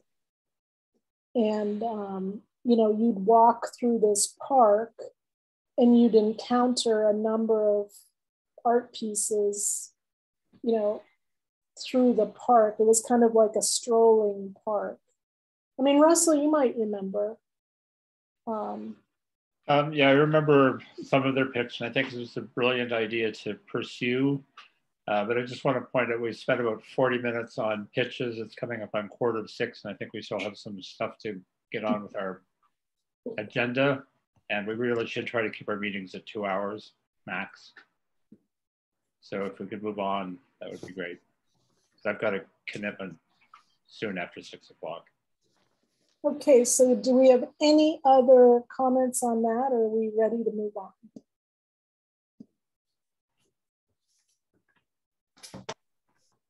So we will move on to item 5. So commissioner updates. So does anyone on this list have updates that they want to give? Nothing from Temporary art, Stop in the Name of Love, Main Street, and Parks and Recs. nothing from Mark. Main Street. I'll make it brief. I won't go over the Chalk Festival because we've already talked about that. In this meeting, we talked, there was a woman there that spoke to us. Her name is Kimber Foster. I addressed this before, I think it was the last meeting. She's developing specific news releases. She's currently working on the news release from March, which is public arts. I actually, and I don't know if it's if it's happened yet, but I connected her through emails with Russell, and hopefully they'll make contact. She seemed excited about that and interested in that, but I'm not sure if that connection happened. Yeah, she's not been in touch with me. Okay. Kate Anderson from the Aqua Caliente Cultural Center spoke to us. She's still hoping that the museum opens before the end of the year. They're presently doing all of the interior work with the galleries and all of that other kind of stuff. There's been issues with the palm tree skirts. This really has nothing to do with us, but I will tell you this. The skirts, the reason they exist in Palm Springs is because it's very significant to the Aqua Caliente tribe. And that's all I'll say about that. That's it. Did you want to say anything about Saturday? The public? We are here. We're going to be at the picnic. We did not get funded until late. Both Barrett and I have really tried hard to, and Barrett can speak to this too, to make sure we have the minimum amount of things to make it look like a really professional presentation. We ordered a canopy. It's supposed to be arriving Friday morning. Fingers crossed it does. I was assured that it would. Barrett took care of the tablecloth and the printing materials. I'm taking care of some printing materials, and hopefully it will all come together. Barrett and I are going to talk later on also, but hopefully it'll come together and be a professional presentation on Saturday. And what time are you going to be there for the public? So it's the PS1 neighborhood picnic at Ruth Hardy Park. It starts at 11, I believe, and setup is from 9 to 11. And we haven't gotten together to discuss our plan for that morning, but probably sometime between 9:30 and 10 we'll be setting up. And then the picnic goes from 11 to 2, is that right? 2 or 3. Yeah, so if any commissioners want to stop by and so the public knows we're going to be there at this. It's the first time for public arts at PS1 Picnic. So post-COVID opening up. So Shonda, do you have anything on Stop in the Name of Love? I am going to issue letters out to all the artists to see if they're available and still interested and see where they are, because some artists have left the country and have moved away. And so I will find out who is available to start the project up again. Anything on temporary art?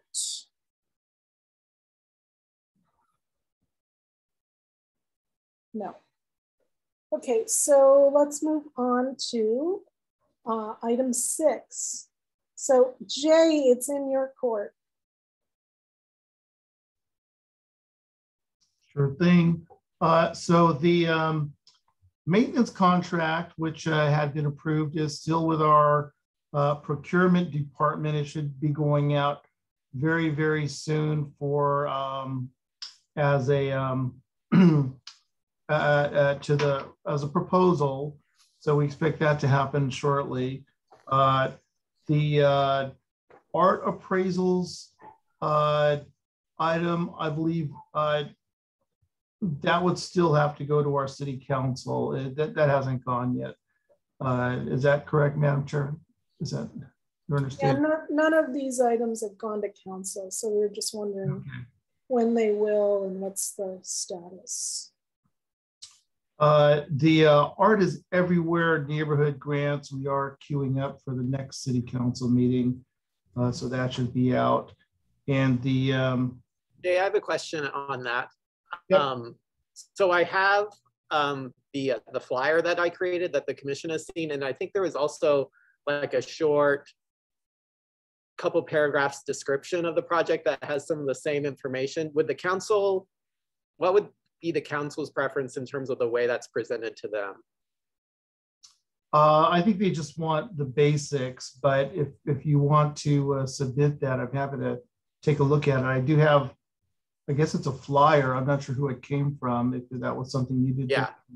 Okay. Yeah, that's helpful to have. So I'll include that with the staff report. Yeah, I sent it to Jay again this morning, Barrett, so you're fine. Okay, so I think that in the staff report is probably sufficient, but Jay, I'll send you some language also that may be helpful. Sure, okay. Yeah, that's great. And so the taming of the horses, Madam Chair, you said this did not go to city council yet? Not that I know of. The emails I've seen seem to be going back and forth with Cindy and the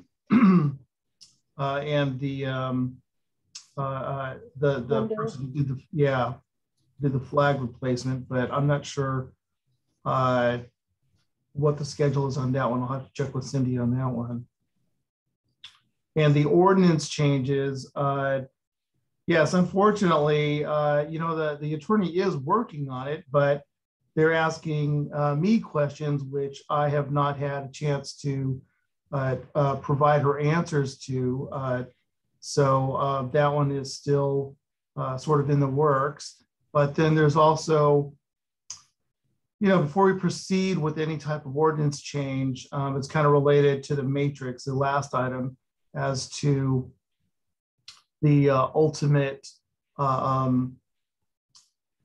plans for commissions, as all of the commissions submitted this matrix of priorities, which the city manager submitted to the city council for their review and consideration. And this evolved into what is the strategic visioning documents that he presented to the entire city council. I just don't think the roles of the commissions were spelled out very well in that strategic visioning document. So I don't think those questions are or have been answered yet. And so that's kind of related to which direction to go with the ordinances. And yeah, that would be the last item there. So the matrix, so you sent me the matrix that was sent to council. It was like a little updated from what we passed. I kind of the wording was a little bit different. And then we've shared it with everybody, but they never got back and said, oh yes, this matrix is approved. I don't know that they're going to approve the matrix. It was input for the city council as they reviewed their strategic visioning planning as they were doing that process. So would we be doing another one this year, or is that just a one-shot deal? I don't know. Yeah, it's, I mean, it could come back and with, well, here's what the council would like to see. Commissions, please revise your matrices to align with what the council's asking for. Okay, cool.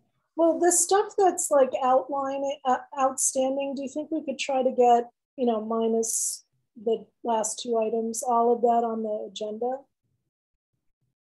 So we can get that taming horses guy paid and the other items taken up by council? they will make it to the agenda. It's which agenda it will be is that depends. So there's. So maybe prioritize the grant program and the appraisals. Well, the grant programs I'm working on now, these are due tomorrow. And I've got 2 other staff reports I'm working on. So I'll do what I can. Okay, well, thank you so much. That's really helpful, Jay, that info. So hopefully that's helpful to everybody. So I did look through our priorities, or item number 7, our areas of focus matrix. And, you know, according to the homework that we gave ourselves, we're really on track. So it's really great. So unless, you know, we didn't hear back saying we don't want you to focus on this stuff. So I think, you know, until we either get a yay or nay, you know, we're continuing to keep up with our, you know, everything that we kind of agreed to work on this year. And we're really, you know, we've really made a huge dent in that list. So I think it's really great. So, and I think we'll, you know, we will kind of complete the list by the end of the fiscal year, which I think is amazing. It's kind of 3 months ahead of, you know, we approved the matrix on September 23rd, and we've really made a lot of headway on it. The one item that I kind of had forgotten about was the Imagine Art Here sign that Anne had donated to the commission or to the city. And we had talked about placing it in a place where we want to imagine art here.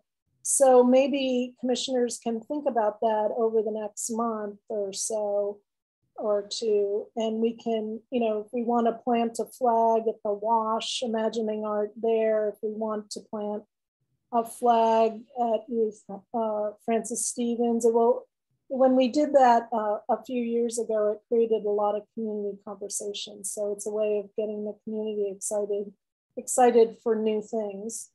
So think about that, where we can plant our Imagine Art Here sign, and we can just have ask city maintenance facilities to install it for us, because it's a road sign, so it's easy to install. So that's my update on that. Any questions or comments or that Imagine Art Here sign, do we have more than one? Because I've never seen it.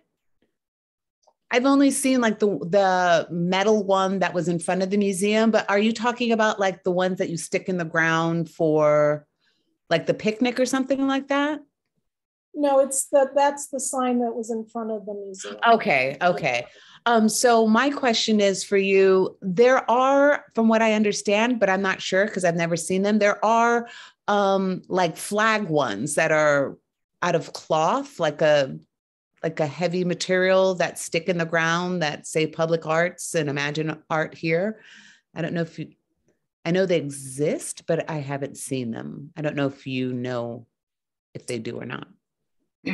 I've never seen that. The only ones that we've done, I did street signs. So we had Imagine Art Here street pole signs, and then we did those pop-up ones that we took them around town and used them for events.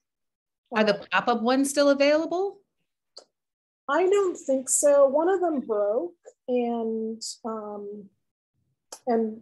I asked Anne, no one seems to know where the other one is. So, but we could order them. They don't last, you know, it lasted like 3 years, and they have a tendency here with the wind of falling over. So we definitely got our money's worth out of them, but we could always do new ones, you know, reorder them for some event or whatever.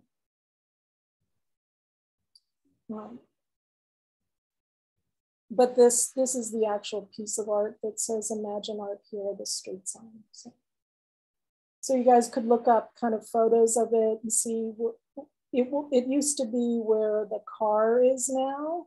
And when they installed the car, they removed it. So the idea behind that sign was we were going to move it all around town when we had kind of new ideas for new projects, you know, reinstall it at a new space. It's not, you know, that easy. So the sign actually did stay where it was for a number of years, but it was a great selfie station and created a lot of buzz about Palm Springs Public Arts. And so it was really effective for the time it was there. It probably stayed too long, but it would be great to put it in a new location. So kind of just think of that. And then maybe we could vote on that. So any other comments on our progress that we're making? Questions? Okay, so number 8. So, so we said we were going to do the last meeting, we kind of had a consensus that we would have a city public arts commission meeting on the mural for the community to talk about ideas for the Richard Wyatt mural restoration, etc. In the meantime, Shonda invited us to attend the community neighborhood association meeting to kind of answer questions about the mural. So Russell is going to represent us at that meeting.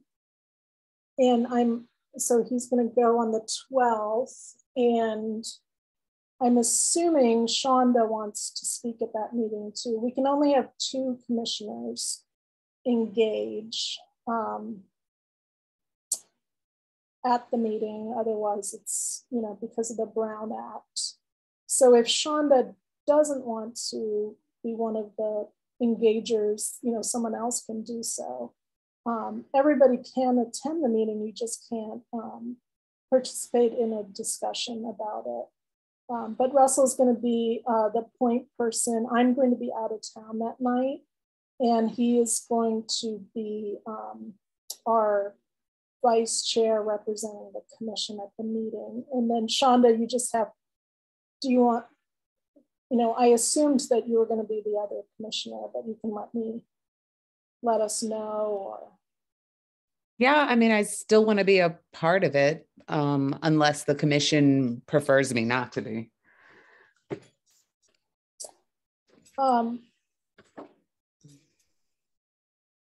You know, it's a neighborhood association, isn't it? Just a neighborhood association meeting. It's not a nonprofit of its own that you're on the board of, like that you'd have to recuse or something.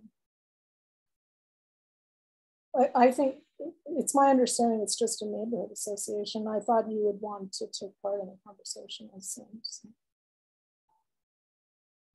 Yeah, but it might be, I mean, I don't know the logistics of it. That because I'm on, they recently put me on the board there. So I may have to recuse myself, but I'm not officially on the board. So I don't know. I don't know where it leaves us. And I don't know if I'll be able to be at that meeting also because, you know, if an audition comes up, I have to be in LA. So it'd be nice to have a backup commissioner. Okay, so why don't we figure that out offline? Yeah, and it runs the possibility of a conflict of interest. So yeah, let's figure that out, because yeah, we don't want to have any conflicts of interest. So it just makes it easier for all of us. And then what we're going to do is we'll take back all that feedback from that meeting, and then we will set up the meeting that we originally said. So it would be an actual noticed, you know, public arts commission meeting. So we hold it for the public, and then we'll talk about, you know, feedback from that meeting, and then you know, how we're going to propose things, etc. So we'll set that meeting up for, so that meeting's April 12th, and then we'll set up the Public Arts Commission meeting for May. So that's the update on that. Oh, go ahead, sorry. Yeah, from what I understand, I mean, the community is really sensitive about this piece of art. to the point that I need to consult with them, because I need to consult with them to what they would prefer. They really want to make sure that this mural is handled with kid gloves.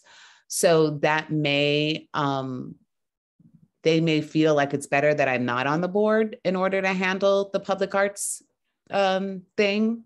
Yeah, and we all, like we all represent them, right? So this is just like, the idea behind this outreach is like a really positive thing, right? It's like, yeah, so, I understand that, yeah. Tracy, but my community's been through so much, and they just want to make sure that nothing more insensitive happens.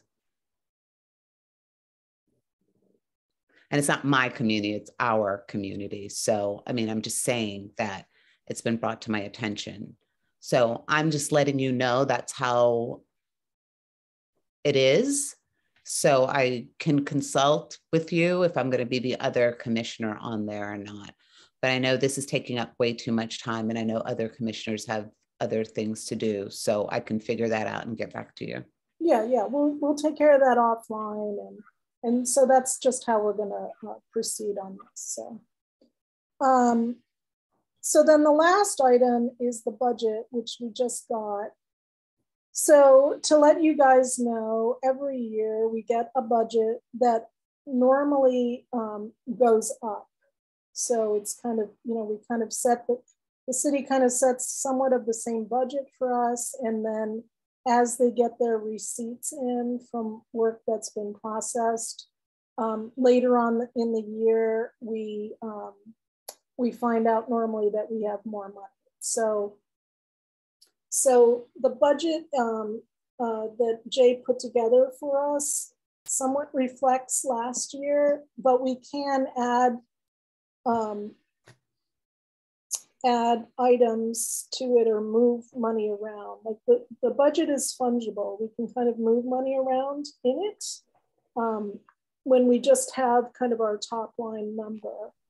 But because of the things that people would like to do this year, I'm going to ask you guys if you want to add in money for educational outreach and printing, just so we have it as an approved expenditure for those line items, because we zeroed out printing a few years ago because of COVID also, and so we weren't using that item, and then the same thing with educational outreach.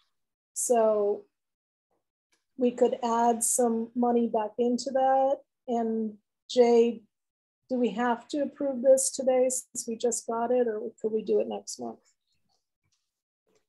I think we can do it next month. So then if we add money into other items or change these up, can we go, because we do have more than 400,000, can we go over 400,000, or do we stay at the 400,000 and just move things around inside? It's an estimate. The prior year, I think our adjusted budget looks like it was in 2021, well over 400, but the current year, it's under 400. So if any adjustments have to be made, I think the obvious line to hit up or down would be public art acquisition. Maybe I'm wrong, but if we're revenues, which are not shown here, if revenues come in higher, we could add it into acquisition. If we know we're going to be doing some printing and educational items that are more certain, and if it comes in lower, then the line, it may be public art acquisition also that just gets reduced. And of course, as you say, it's fungible. We're getting into the habit of going back and forth to council on all the requests to move money anyways throughout the year. Budget amendments are not uncommon. So we have that option also. This really just lays out the initial spending plan for the Public Arts Fund. And then what is other equipment? I didn't have the opportunity to drill down into what each of those past expenditures were. But as you can see in 2021, $2,700, $2,800. And in the revised budget, it's zero. But just to match up with what was in 2021, I put in the $40,000 thinking, you know, that's what continues that particular line item. I don't recall specifically what gets charged in there though. So does everybody feel comfortable with kind of looking at this and thinking about the numbers a little bit, and we can propose some changes and vote on it next month? Yes, I think that's a great idea. So anybody else? So we will continue it.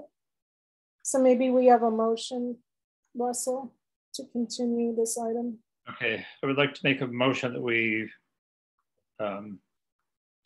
table item H9, remove and approve or review and approve the Public Arts Commission budget for fiscal year 2023 to our April meeting. I will second that. Any comments or questions? So can we have a vote all in favor? Aye. Aye. Aye.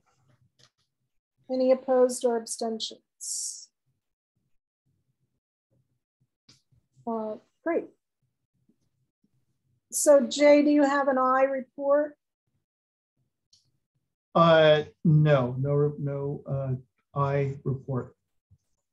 And do we have any Commissioner J comments?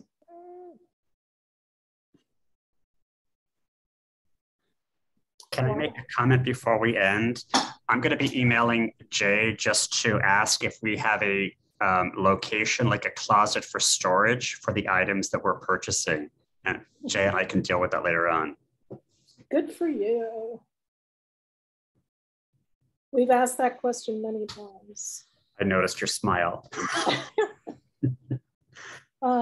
Any other commissioner comments or questions? Well, I thank you guys so much for this meeting today. It's a ton of stuff we did today, so I really appreciate it. And I wish you a wonderful rest of the week and the weekend. And Russell, do you want to give us a motion? Yes, I would like to make a motion to adjourn this meeting of the Public Arts Commission to our regular scheduled meeting, April 16th, 2022 at 4 p.m. via teleconference. And I will second that. All in favor? Aye. Aye. Aye. Aye and goodbye. Thank you, everybody. Goodbye. Bye, everyone. Bye. Take care.